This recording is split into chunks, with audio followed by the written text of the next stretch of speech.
उदालगुरि जिल्ला 38 नं भैरबकुन्द समष्टिनि सिङाव थानाय बरला Vcdc UPL राजखान्थि दोलोनि चेयारमेन बिथांनि बाख्नायथाव हाबाफारि। बावैसो सिगां 2023 मायथाइनि सेबाजों खुंजानाय HSLC थामहिनबा मेट्रिक आनजादाव उथ्रिसार जानाय बरला Vcdcनि फरायसा फरायसुलि बिथांमोनखौ बरायनानै ओनसोलनि रायजो राजाजों बाख्नायथाव हाबाफारि मावफुंदों। ओनसोलनि फरायसुला फरायसुलिया गाव गावनि फरायनाय लिरनायाव जाहाथे थुलुंगा मोनो बेनि थाखायनो बे हाबाफारिखौ लानाय जादों होनना खौरांनि गेजेरजों फोरमायो चेयारमेन बिथाङा। बे हाबाफारिखौ Vcdcनि सिङाव थानाय रायजो राजा एबा फरायसानि गार्जेन लोगोसे उथ्रिसारनो हानाय फरायसुला फरायसुलिफोरखौ लाफानानै खुंनाय जादों। लोगोसे उदालगुरि जिल्ला UPL राजखान्थि दोलोनि माखासे दैदेनगिरि बिथांमोनखौ बाहागो लानायखौ नुनो मोन्दों। बे समाव हाबाफारिखौ खुंफुंनायनि गेजेरजों खौरांगिरिनिसिम मा फोरमायखो फै जों नायनि। दिनै इडेनबारि एमइ स्कुलनि बे लांगोनायाव बरला Vcdc चेयारमेन बिथां आब' आलमा बसुमतारी बिथांनि दैदेननायाव बिथांनि Vcdc सिङाव गासै मेट्रिक पास जानाय एबार सेबानिफ्राय 2023 बे बोसोराव पास जानाय बेखौ बिथाङा बरायदों। जोबोद गाहाम नांदों। दिनै भैरबकुन्द समाजाव 12टा Vcdc दङ। बेवहाय फुल प्लेजेड हिसाबै आलमाया दिनै गावनि सिङाव पास जानाय मेट्रिक केन्डिडेटफोरखौ बरायबाय। गाहाम नांबाय आरो बिथांखौ आं साबायखर बावदों। जोङो डिस्ट्रिक्ट कमिटि हिसाबै जोङो रिजाल्टनि सिगाङावनो इन्सट्राक्सन होना दोनदोंमोन। बयबो पास जानाय न'खरनिसिम जोंनि पार्टिनि ब्लकआनो होन प्राइमारियानो होन बिबानगिरि Vcdc चेयारमेन मेम्बारानो होन सहैनांगौ, आर'नाइ गान होनांगौ, लाड्डु जाहोनांगौ, बरायनांगौ जोंनि इन्सट्राक्सन दंमोन। आरो बेनिख्रुइबो साबसिन आलमाया जे दिनै गासै पास जानायखौ नैबेहाय फेलिसाइट खालामबाय आर'नाइजों लोगोसे डायरि आरो बिथांमोननो रिफ्रेशमेन्ट होनायजों लोगोसे आरो टिचार्स गार्जेनफोरखौ लेंहरनानै ब्लक कमिटिखौ लेंहरनानै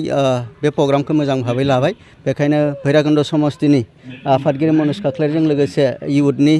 सेक्रेटारि बनजित बरुवा आरो Vcdc चेयारमेन आलमा आरो बिथांनि गासै मेम्बार्स बिथांमोनखौ साबायखर बावनाय थादों बे हाबाफारिनि थाखाय। आरो प्रमद बर' बिथांनि नाजानायाव सोलोंथाइ बिथांखौ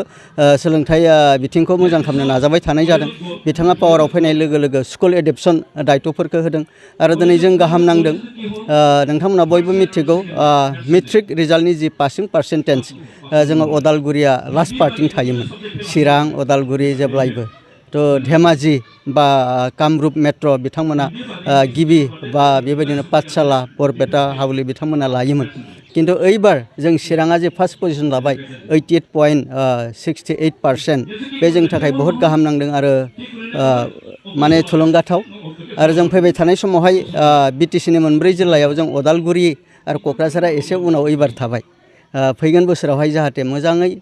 खामानि मावनानै जों सरकारजों लोगोसे एडुकेसन डिपार्टमेन्टजों लोगोसे मोजाङै पलिसि खालामनानै उदालगुरियाबो बेबायदि पजिशन लानो हागोन बेखौ मिजिंथिदों। आरो दिनै जाय बिथांमोना जोंनि इयुन जोलै हिउमेन रिसर्स बिथांमोनखौ जोथोन लानो थाखाय जोंनि जे सासे Vcdc चेयारमेन बायदियाबो दिनै सांग्रां जाबाय बे जोंनि थाखाय मोजां लैखोन। थांनाय समफोरावहाय जोङो दिनै आबसुआ जोंनि बर' मिडियाम पास जानायखौ बा गुबुन गुबुन सात्र संगठन आगसुआनो होन बा सानथालि स्टुडेन्ट होन गाव गाव कमिउनिटिखौ बिथांमोना बरायो। बे मोजां बाथ्रा। गाव गावखौ जोथोन लाग्रोनांगोन फार्स्टआवहाय। दिनै जों पार्टि हिसाबै खिन्थु जोंना माने मिडियामजों खोथा गैया, माहारिजों खोथा गैया। जोङो Vcdcनि सिङाव गासै थानाय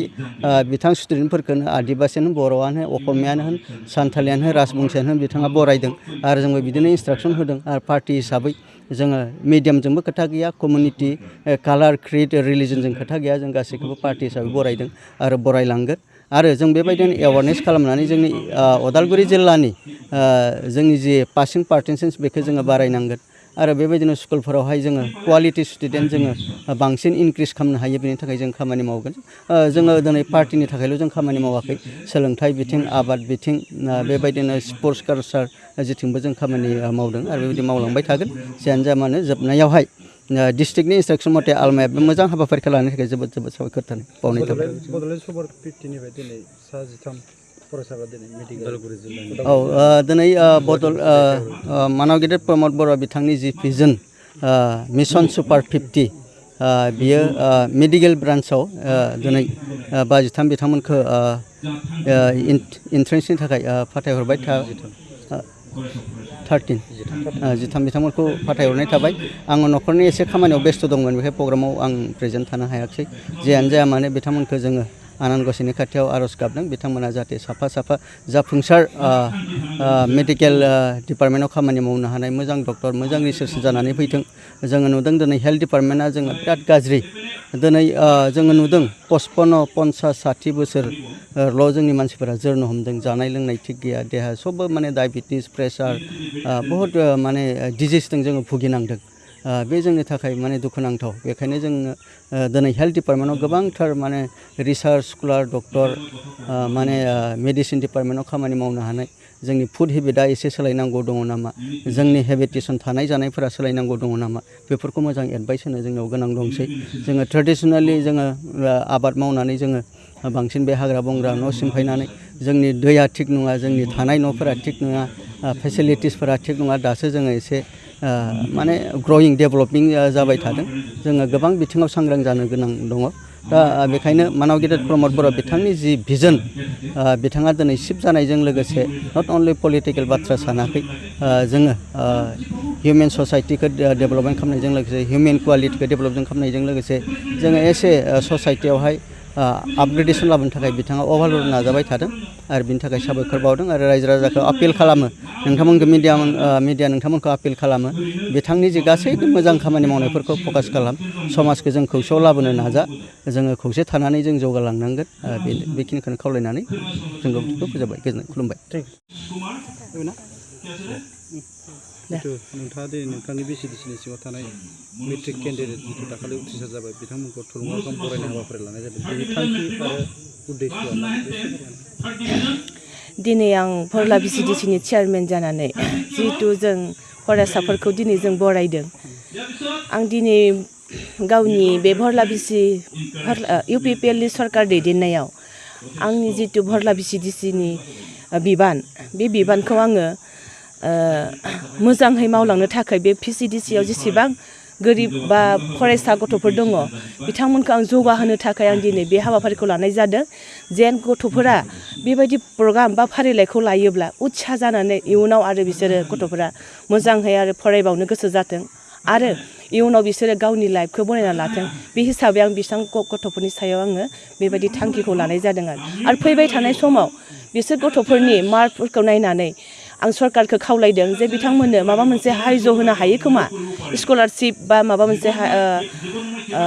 अनुदान बेफोरखौ जुदि आं होनो हायो खोमा बेबायदि आङो सरकारनि सायाव आं खावलायहरदों जोंनि UPPL सरकार मानगोनां बिथां प्रमद सारखौ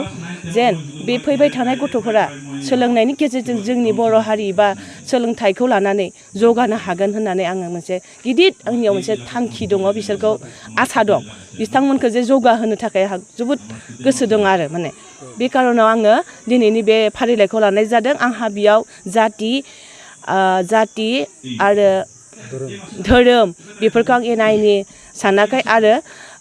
फार्स्ट सेकेन्ड थार्ड आं बेयाव जेबो डिफारेन्स गैया गासै एजिअल आं गासैखौबो बेयाव दिनै 95 स्टुडेन्टखौ आं दिनै बरायनाय जादों आरो आं हामबाय होनदों गार्जेनफोराबो दिनै आंनि खावलायनायाव स्टुडेन्ट आरो गार्जेनफोरा बेयाव लोब फैनानै आंखौ हेफाजाब खालामफैदों बाट आंनि मेम्बारफोर आंनि खावलायनाय बायदि मेम्बारफोराबो जोंना सांग्रां जानानै दिनैनि बे फारिलाइखौ आं मा बुंबावगोन जेनेखा खुसि मोनदों जे गाजा गोमजायै जों बे फारिलाइखौ जों खुंनो हाबाय मेम्बारफोरनि थ्रुदिहै बेवहाय आं आरो मोनसे खावलायबावदों जोंनि भैरबकुन्द समष्टिनि जेसेबांफोर चेयारमेनफोर दङ आं गुरै खावलायहरदों जे नोंथांमोनाबो बेबायदि फारिलाइखौ लायोब्ला आं जोबोद गोजोननाय मोनगोन आरो फैबाय थानाय समाव जोंनि गथ'फोरा उत्सा मोनगोन आरो जौगालांनो हागोन बेखौ आं खावलायनाय थाबाय आरो